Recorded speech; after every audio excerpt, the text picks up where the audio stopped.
Welcome to Something Came From Baltimore. Something Came From Baltimore is a jazz, blues, and R&B podcast and show, and it's not really about Baltimore. Today on this episode, we speak with a musician, Warren Wolf, and he explains to listeners why is it good. This episode, Warren Wolf has chosen the 1988 recording SUPERBLUE. Warren Wolf is a friend of the pod and show. He's a Baltimore native who is currently on the Mack Avenue label. And as a musician, he plays the vibraphone, marimba, drums, piano, percussion, and I can hear him singing. I've heard him sing. January 2022, Warren Wolf collected the best of Baltimore jazz musicians and did a one night only of the album, track by track, from the 1988 SUPERBLUE.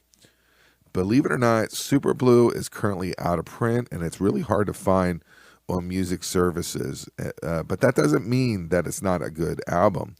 This is 1988, so think young guys here. Future musical stars in the jazz world. Don Stickler plays trumpet. Roy Hargrove plays trumpet and flugelhorn. Frank Lacey, trombone. Bobby Watson, alto sax. Bill Pierce, tenor sax. Mulgrew Miller, piano. Bob Hurst, bass, and Kenny Washington in drums.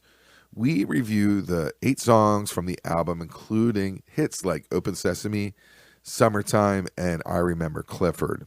We are also going to hear samples from the 1998 album, and I have audio from that January 22nd, 2022 show where Warren Wolf and friends, they played at the Andy Music House in Baltimore. The Andy Music House is an amazing location. It's just like a second floor. It's like gutted out. It's like a house. It's a row home. And now it's a concert hall. It's just a great place to see a concert. The lineup for that show was Warren Wolf on piano, Clarence Ward III on trumpet, Russell Kirk on alto sax, Ted Baker on tenor sax, Reginald Sinjay on trombone, Blake Meister on bass, and the legendary drummer, Eric Kennedy. Now, let's get into the show. We do Something Came From Baltimore. We also do like a show called Why Is It Good, where we have a musician pull out an album that they love and explain to the audience why it's good, kind of go through either track by track or overall feelings about it. You picked SUPERBLUE. So SUPERBLUE is a 1988 album that's been out of print since 2013. There was a limited edition Japanese print, and it's been out for a while. So it's a little hard to get, but it's a personal album to you. It's one of your first like jazz albums, I guess, either you purchased. When I was in high school, this is the Baltimore School for the Arts. We had a number of people that was interested in joining the jazz band. Our teacher at the time, this guy named was David Stambler. Yeah, we had a full horn section going on. And, naturally you want to find like some parts for, not so everybody wouldn't be playing unison together. So he pulled out these charts from this record, SUPERBLUE. And, at the time I was only 13 or 14, 15, somewhere between 13 and 15 years old. This is between 1993 and 1995. We were all just really starting to really dive heavy into jazz. So he poured out these charts. I remember the one that he poured out was this tune, Open Sesame, that's on SUPERBLUE.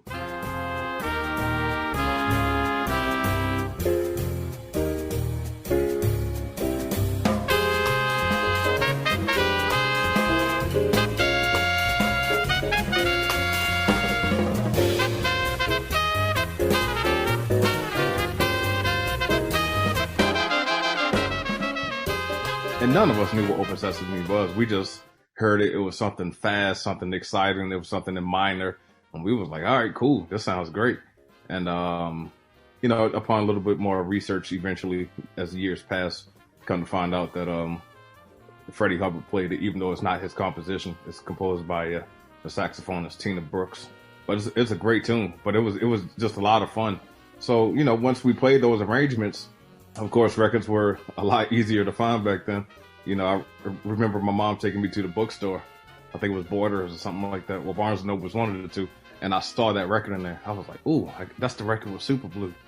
Let me check it out. And from there, I started listening to all the other tunes that were on that record, Like these, you think these guys are old hat, but they were all young. Yeah. They were in their early 20s, and they're all basically all legends now. You got Don Stickler on trumpet, Yep. Roy Hargrove on trumpet and flugelhorn, Frank Lacey on trombone, Bobby Watson on alto sax, and he does a lot of arrangements on here. Bill Pierce on tenor sax, Mulgrew Miller on piano, Bobby Hurst on bass, Kenny Washington on the drums. The majority of these guys are still alive and kicking and still creating great music. And so you think, oh, these are old guys now, but they're not. They were young. They were they're like maybe early 20s doing this. And I feel that that's kind of music that's not really would be in their wheelhouse at 1988. I would think they got together, and this is a very tight unit. They recorded this all in one day, but the style of it is to me, is this considered like hard bop or traditional or this is definitely a hard bop type recording. And again, this is the is it 88 you said? 1988 or 89? 1988. We're talking about 35 years of sound. Okay. Yeah. So yeah, Art Blakey was still, I don't think he had passed just yet, but a lot of the guys in the great days of jazz were still, doing their things in the 80s, and they were, all of a sudden we started recruiting these young lions, this young surge of musicians who came up, and Art Blakey was like one of the main ones who did that. So I know Bill Pierce and Mulgrew and Bobby Watson all came through Art Blakey's band. I'm not really sure about the histories too much of Kenny Washington and Bob Hurst, but I do know Kenny Washington on drums was one of those drummers who pretty much started like the new sound of the drums in the 80s. It came down like between Kenny Washington, Jeff Tain Watts, and Marvin Smitty Smith. Mulgrew, again, he was with Blakey, but Mulgrew also came from that band of Tony Williams, who was of Miles Davis fame. I know Don Sickler, he arranged some of the music as well, along with Bobby Watson. But so how Roy Hargrove got involved. So Roy is from Dallas, Texas, and he was like the new young up and coming jazz trumpeter, because it started with Wynton Marsalis in the 80s, and then Terrence Blanchard was right along after that, and there were a few other guys who came along, but then Roy was like this new young guy. So apparently, and this is coming from Don Sickler, who I talked to a few weeks before I presented this music, a few weeks ago. I asked Don Sickler to tell me just a little bit about it. I could tell he was busy, but in short, he said, the record was only supposed to be, Don, as far as the horns, Don, Bobby, Bill Pierce, and Frank Lacey. But it was supposed to be only be 4 horns. And I think it's a Japanese recording or Japanese producer, one of the two. But the Japanese people were like so excited about Roy Hargrove's playing that they said, and again, this is coming from Don Sickler, we want him on the record somehow. So between Don and Bobby, they all arranged, to have 2 trumpeters. And I always thought that was weird, even when I was a teenager. I was like, outside of big band music, I was like, why is there 2 trumpeters in a small group? But, I've never knew the answer to that until just a few weeks ago.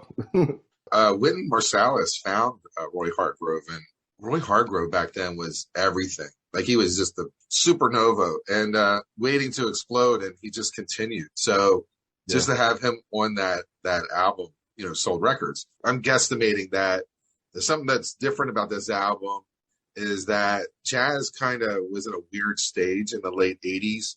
Like people were getting hit records, the Kenny G's and the Najee. And so there was people making money off of jazz, and they weren't really sure what they were doing in the modulation of CDs and stuff. It was a little weird back then. Yeah. The Japanese, I think, really were focused on high quality recordings at that time.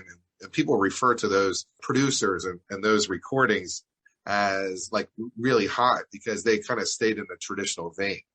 That's a whole big generalization. But in other words, what I'm saying is that the late 80s was a confusing time for jazz. Some of the stuff was not that good. And a lot of people went to the Japanese labels and said, wow, okay, there's some hot stuff over here. I can kind of relate to that. Just to move ahead, speaking just about myself, my very first tour was with Mulgrew Miller. And this is year 2000. 2002 or 2003. We did a 2-week tour of Japan. It was my first tour ever. And when I went over there, I met some Japanese folks that Mulgrew introduced me to. And out of that came my first record. My first record as a Japanese import, you know. So yeah, they always seem to come up with some, you know, some cool themes, some cool ideas. So what you did was really cool. Is that this is a heartfelt album of yours? You love it. You took some friends locally and you brought them in for a day and went through the January 22nd, 2022. Mm-hmm. It was a cold, I think it was like 13 degrees outside with a wind. You had yourself and Clarence Ward III, Ted Baker, Russell Kirk, yep, Eric Kennedy, and Blake Meister. But we'll just go through each track if you remember them and what they meant for you. I took some notes on, you know, what I thought of them.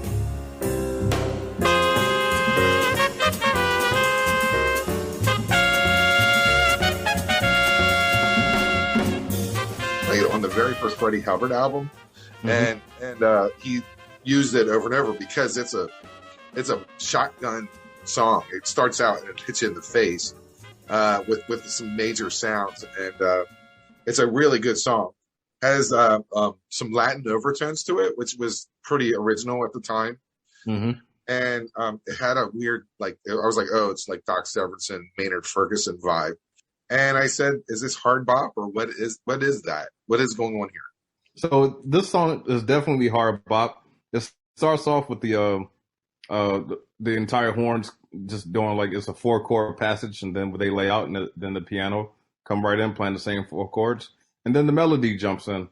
It's split between, I believe, tenor and trumpet. It could be alto and trumpet, not really sure which one.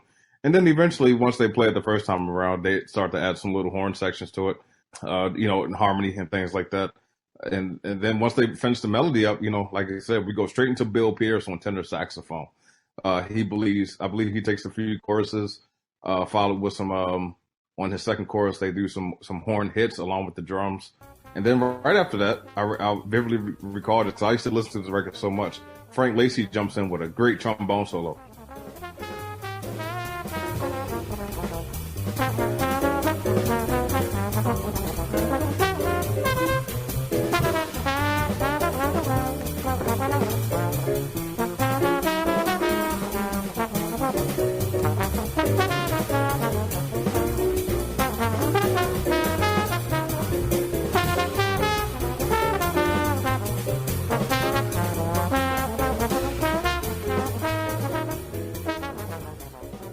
Now, it's not often, at least for me at that point in time, where I would hear a trombonist play like that. I was not used to hearing trombone players play like that. Back then, I remember I used to check out this trombonist who used to play for, was it Count Basie? Yeah, Count Basie's, Count Basie's band. His name was Vic Dickinson. And I mean, he was a great trombonist, but I never heard anybody play like the way Frank Lacey played. And he came in and took 2 wonderful solos. And then we finished it off with Mulgrew on the piano solo. After that, one of the cool things I remember about playing this tune in high school, again, they take the melody out. And when it gets to the B section, the bridge of the song, you know, they play the melody, but then there's this fast line that's going back and forth between trumpet and the second trumpet and alto saxophone that they play over top of the melody. And I thought it was really cool to hear that. So from there, you know, they take it back out and we end it.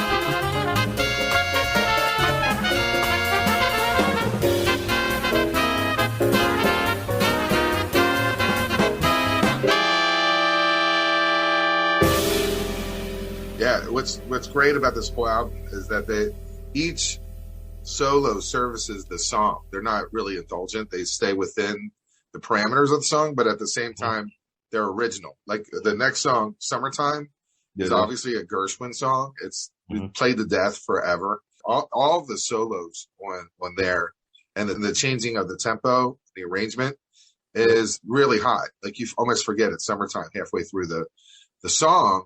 And then I was like, is this swing? Would this be labeled as a swing song? Like swing? It's definitely swing. It has some broken up feelings. Hold on, I feel really good that I just said that because I was because I don't know what like the thing is I'm a fan, so yeah. No, sometimes it's definitely swing. It's definitely swing because the whole song starts off with if I remember correctly, like just the horns by itself.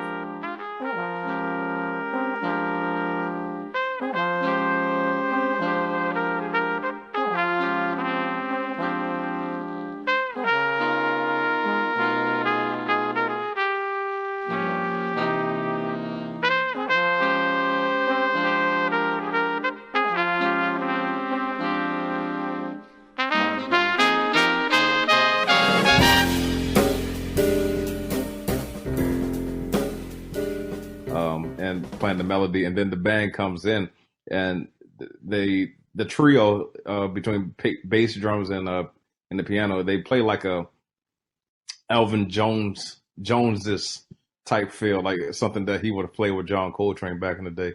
And then once the melody comes in, they just start swinging really hard. So you're right, yeah, they're just swinging right through it at that tempo. But a lot of people like to call it tipping. It's just right in the pocket. Ding, ding. And I think that was simple. It just comes right in, just making it feel good. So I was keying on the bass solo. It was towards the end, breaks everything down and builds everything back up again.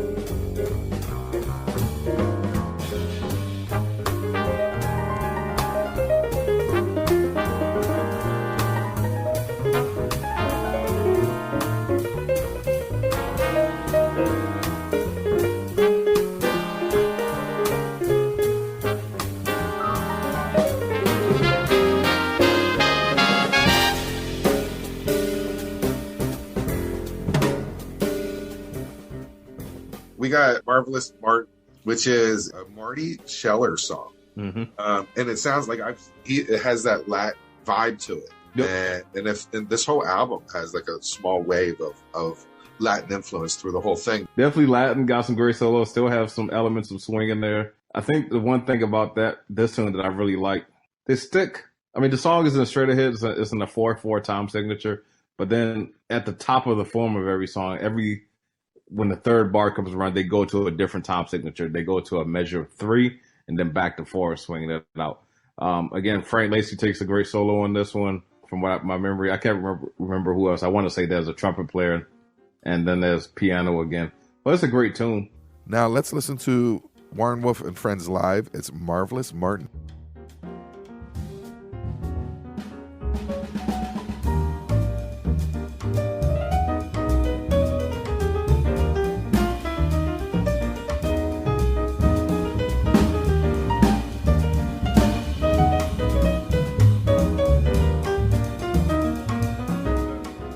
Time off. I said this song jumps off quickly too. Yeah, it's like a minorish tune. Bobby Watson takes a great solo on this, and I remember. I said first solo, crazy sax solo. Yeah, I think that's Bobby Watson. He's such a legend, and this tune is just made to just go for it. It's just something that has a lot of fire for it, and you just shoot off, just go.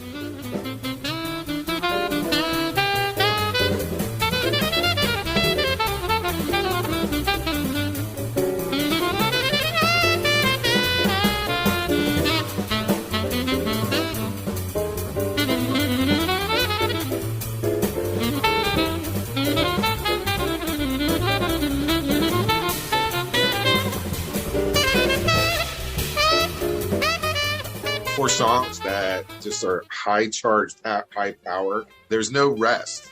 You're like, wait a minute, this whole album doesn't give you a chance to breathe. So that's side one of that album. Yeah.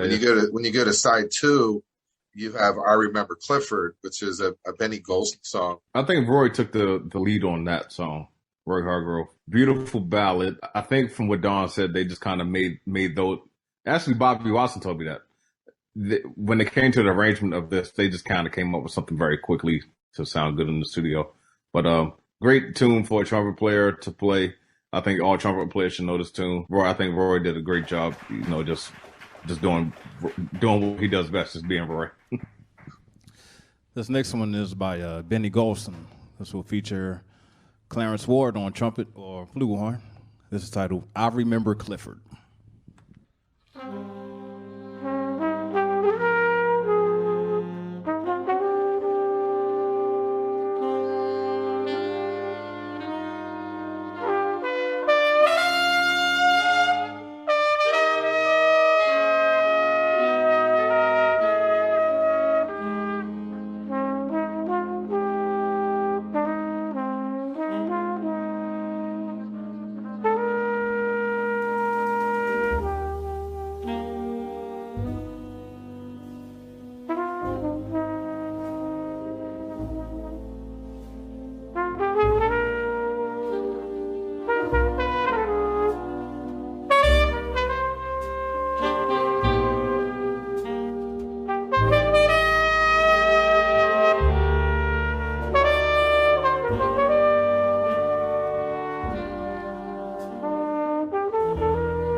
Conversation is, I put in here as a wall of horns. This has a really big swing, big band vibe because of the power of that band. I love the great sax solo, and it seems like there's one solo and then another solo of another sax solo side by side, or is it like okay? So, and that's my favorite song on the album.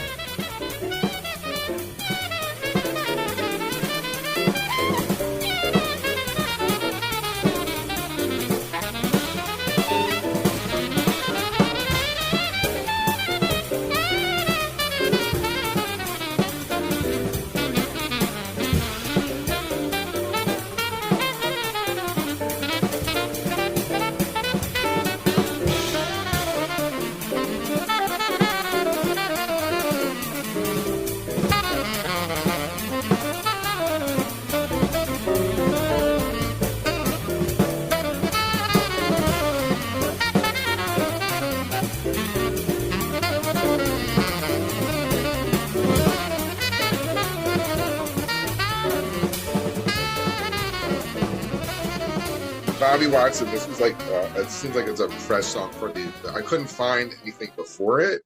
So it seems like he came to the table with this song. Actually, you know what? I remember the name. It's a Woody Shaw tune called Moon Train. If you take away the hits of this tune, again, it's not the same hits like on this tune, Conservation. You hear ba ba ba ba ba ba ba ba ba ba. Moon Train is more ba ba.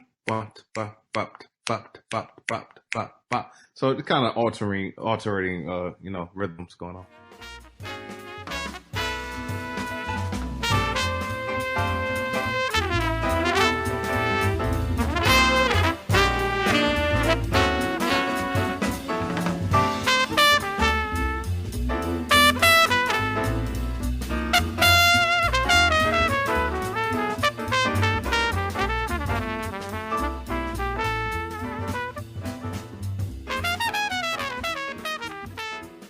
His wife wrote the next song, Bobby Watson's wife.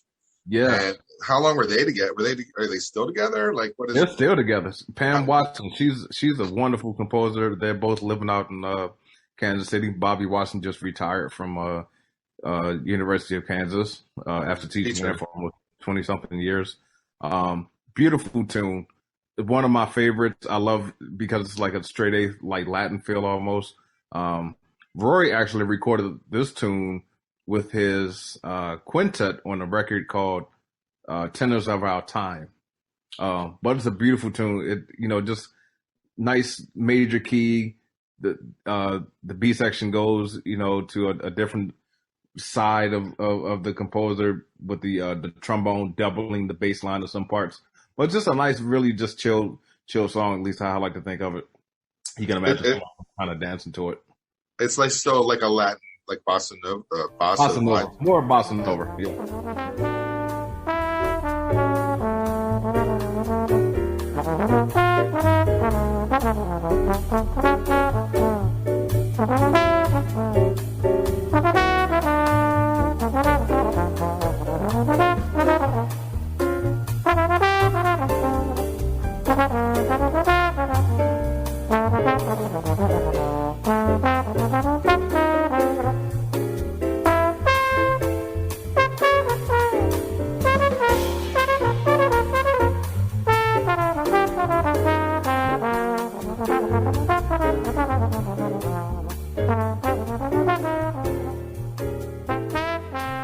So we end up the whole album with Eminem, which is written by Hank Mobley. Hank Mobley replaced Coltrane with Miles Davis. Performed on Someday My Prince Will Come. Had lung cancer. Died in the 80s. Had a heroin problem, big one. Wow. And this song has like a wall of sound. And this is the only song in my mind. Like, this is my note.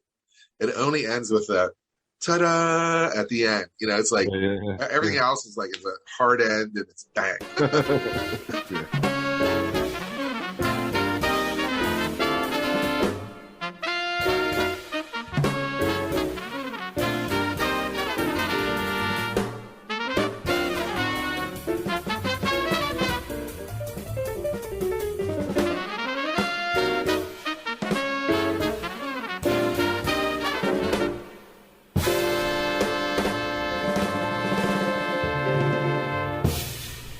Looking back at this, you were able to sit there and rearrange it, take a look at all the notes of this song. Hold it. I want to just get this on tape. There is a SUPERBLUE 2 that came out, the next year, and it had Sickler Watch. They did put another one that's out of print too. I've never heard that record. I was always just been a fan of the first one because that it's just like the combination for me for those 5 players up front with the horns was just something else. So no disrespect to Robin and Wallace because they are great players too. But I was just more into the first one. Yeah, I think the album cover is terrible. I think it's a really terrible album cover. What is that? I got to go check it out now. It's like, you know, it's just a fuzzy Kool and the Gang side vision of, you know, live on stage, and it really doesn't show the faces properly, and it doesn't. It's just a really poor representation of what the music is. Got you. Yeah, I'm really disappointed with it. So here we go. So now you took a look at it and you kind of dissected it. You had a band play it just recently. What's your overall thoughts? Did you feel that it stands the test of time? Our performance or the record or the original? All right. Well, let's back up. How did you feel when you performed it? Like you played the piano. Yeah. And I don't know if that was your intention initially. It was because I wanted to just give some other guys a chance to play in more of an ensemble setting. So it was definitely my intention to play piano. I did not want to play vibes on this. But the record itself, like the original record, I believe if it came back into print, you know, I believe a lot of kids or just younger people or fans of jazz will really dig the record. There's so many records that are out of print, and, you know, that are great. And I wish, you know, people just had more of an opportunity to hear this stuff. There's a huge disconnect right now between the younger generation and even, you know, a lot of music in the 80s and 90s. That stuff is just hard to find. It's easier to find a lot of music in the 50s and 60s than it is to find the 80s and 90s right now. And there's a lot of great music. I mean, there's some of it's not that great, but some of it is, you know, really good. It's because the labels changed. You know, like Blue Note is still here. You know, Verve is still here, whatever, and they're mining their back catalog with their artists, and you know, you can always you can find every single Miles album, unless something pops up. But you know, some of the smaller stuff and the smaller labels, they're just not. They never sold that well. They just kind of vanished. Definitely. You're right. There's a 70s is kind of well represented in the 80s, 90s. There's kind of a blur there as to what the kids can grow and learn from. which is weird because I feel like the '90s is like, at least for me, that's when I grew up in it, was really happening. You could find like almost everything. I mean, records were just coming out every single week. I remember when I went to college, which is Berkeley College of Music in '97. Every Tuesday, something new was coming out, and me and my friends would always go to Tower Records, and I'm like, hey, what's this? What's this? And I just talk to a lot of students now. Just when I'm in teaching at Peabody and my other school, San Francisco Conservatory, a lot of students are just like, yeah, I don't know about this one, and which is totally fine. It's a lot of music out here. You're not supposed to know everything, but so it's up to me and my colleagues. We all take time out and be like, hey, let's check this out. Let's check out what some of these favorite artists, what you're hearing today. Let's hear where they came from. Way back, because everybody just grows. So your final thoughts on this album? Why is it good? It's good because of, number one, the legends that you see on the record. That's number one. When you see all those people come together and make some music and they sound tight and crisp in the horn section, that's number two. And the range, I won't say they're fresh, but they're just well arranged. Three, everybody's playing great. Four, you get to hear like some of these guys who were like young stars at the time, or young upcoming stars, and you see where they came from and see how they sounded, and you get to hear their development and how they sound from 1988 to here we are in 2022. Just going forward. So it's good to hear those tunes. I think people might go back to it. Maybe check out this record and be inspired to write. Even newer arrangements for standards or even some of these tunes. Just in their own way, just to hear it. So I just think it's a great record. It's nice and it's swinging. Something that you really don't hear a lot in today's jazz. That's just a lot of people are more focused on groove oriented music, which is fine. But it's not often that you just hear somebody who just comes out and just like we're going to swing this entire 60 minutes on the record. So. All right, so Warren Wolf, thank you very much for playing this. Why is it good game? I love doing these because I learned so much, and the feedback from the people that listen to these, they get all excited all over again on these albums. So it's great that we can bring something back up again and let people take a listen to it. So I like that. So I really appreciate your help with me today and being the interview for Something Came from Baltimore. Oh, it's no problem, man. Thank you for having me. We're going to play one more for you guys. This is by wonderful tenor saxophonist Tina Brooks. Name of this tune is titled Open Sesame. This is not Cool in the Gang, Open Sesame, but just Open Sesame. Freddie Hubbard plays this tune very often. And on this one, we're going to just go ahead and feature the entire band. And again, thank you guys for coming out so much. And yeah, that's it. Thank you.